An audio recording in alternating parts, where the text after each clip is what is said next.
So, you want color in your garden all season long? I'm here to help you find your perfect flowers.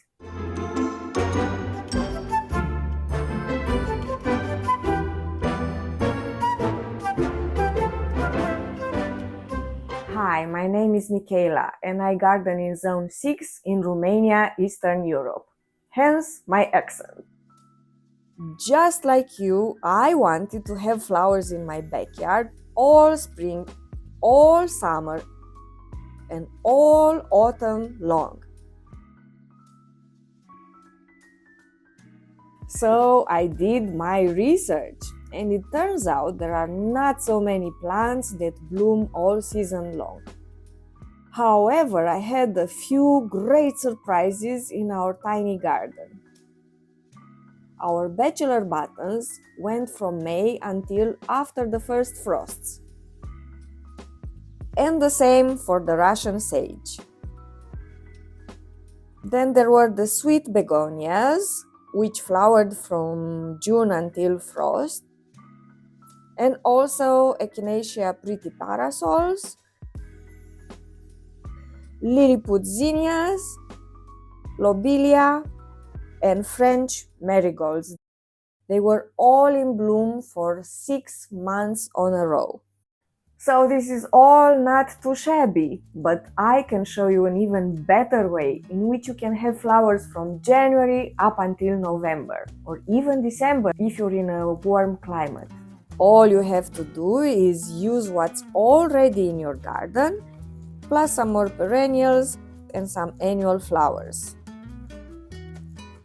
I want to inspire you to have beautiful blooms all season long. And I thought, what better way than to show you what I had in my garden month by month.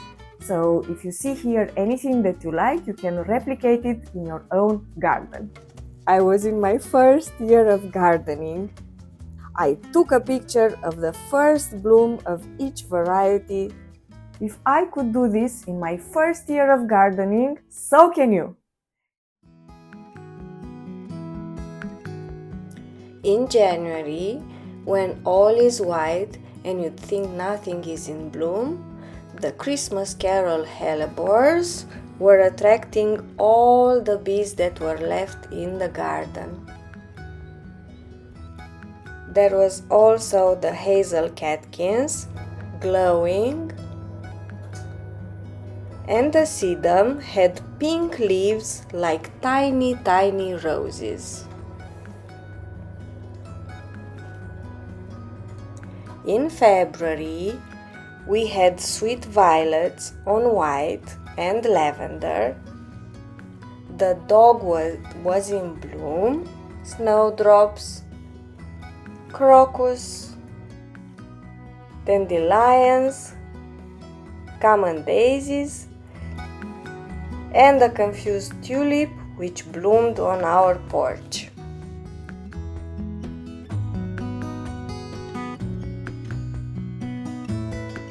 In March, we had the dwarf narcissi tete-a-tete, the tulips mix happy, liverwort, winter aconite, hellebores double Ellen purple, grape hyacinths, yellow daffodils, the wax cherry tree bloomed, mole's queens, very decorative, a cherry tree, and of course forsythia.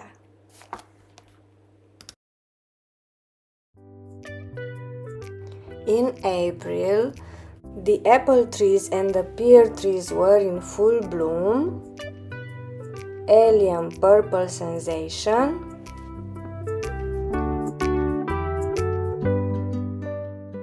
double narcissi, colored daffodils, one as big as my palm. Then the common lilac, very fragrant, white spirea,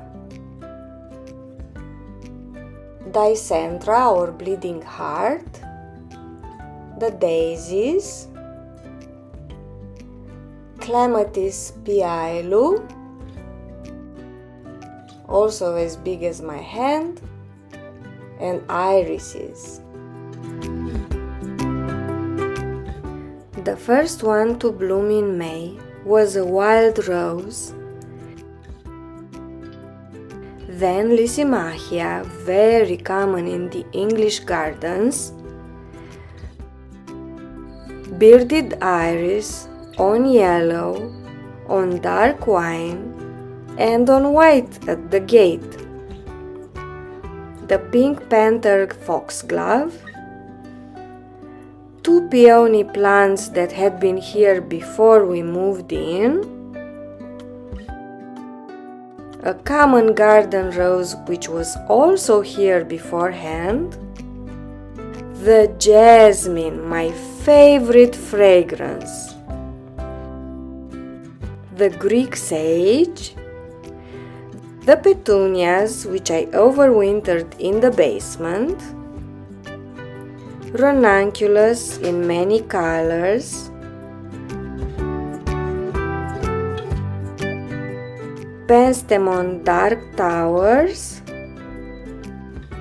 the first dwarf snapdragons in many colors, the lavender, and the begonias which survived in our shady front yard.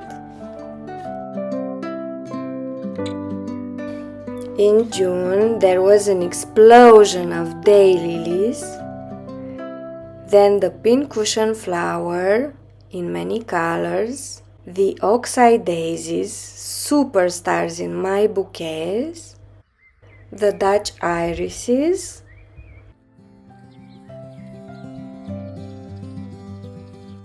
Echinacea pretty parasols,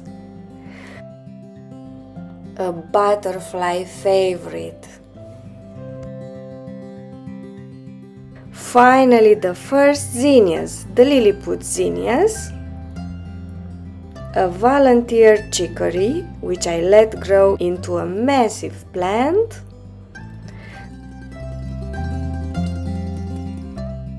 the French marigolds, the morning glory which I had sown way too early in the season, the Russian sage, the wide brim hosta, the dwarf marigolds,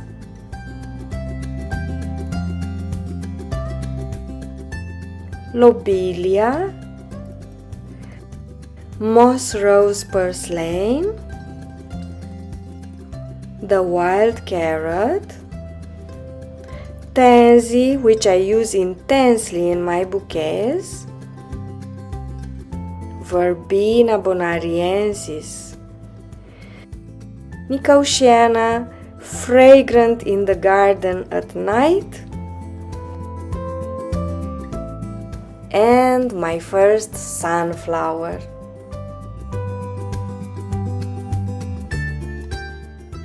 July was the time for all the hot flowers, like the two-tone zinnias in the Whirligig series.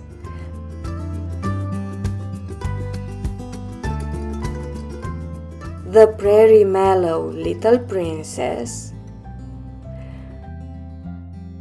the cornflowers, one of my absolute favorite flowers, a bee magnet, yarrow Walter Funky, yarrow Skysay Yellow, and yarrow Lilac, apple blossom snapdragons, perennial Rudbeckia goldstrum, a pine rose, the Mula Mula, Cosmos apricota, Rudbeckia autumn forest,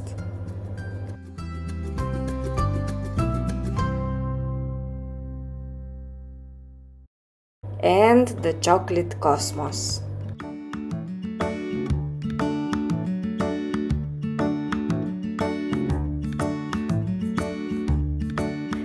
In August, I was happy to see my first pink sunflower, Astra Rose. Some volunteer goldenrod, Cinderella peach zinnias, and a fluffy teddy bear sunflower.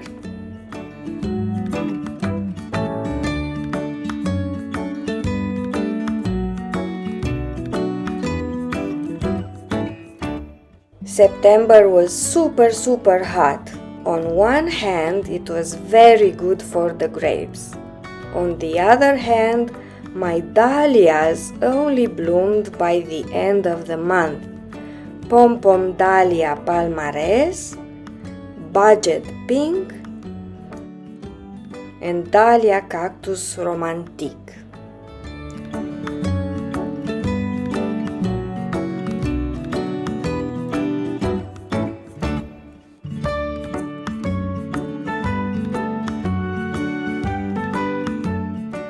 The sedum siebertii started to have some color.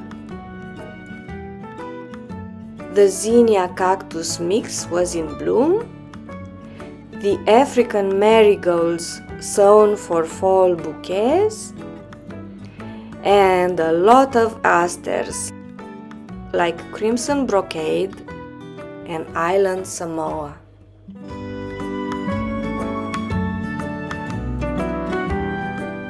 In October, we finally saw the first graceful flowers of the Pocahontas Japanese anemone.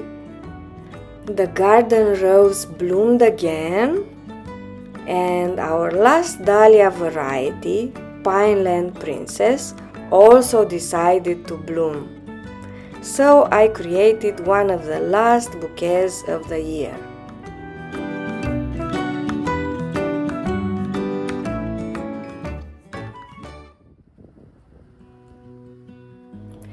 In November, we still had plenty of dahlias. The begonias ignored the first frosts, and the Lilliput zinnias kept on going. But the most wonderful flower gifted to us by the universe was our new furry friend, Alma. Click here for free super fast bloomers for the spring garden. Thank you for gardening with me today and see you next time!